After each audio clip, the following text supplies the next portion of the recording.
In today's video, I'll teach you how to change Grab profile picture. First of all, what you have to do is launch open Grab application. You can see over here Grab application has been opened. Initially, you'll be led to this kind of interface. At bottom, you'll be able to find various options over here. What you have to do is tap on the account icon that you can see at the bottom right corner of your screen.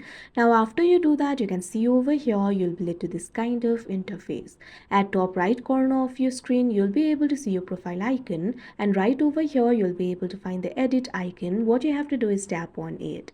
Now once you do that, you'll be led to this kind of interface. From here you'll be able to edit the profile informations. Right over here you'll be able to find your profile picture. What you have to do is tap on it, but keep in mind you'll only be able to upload or change the profile picture if you have enough points. Right now I have 0 points, so I'll not be able to edit the profile picture.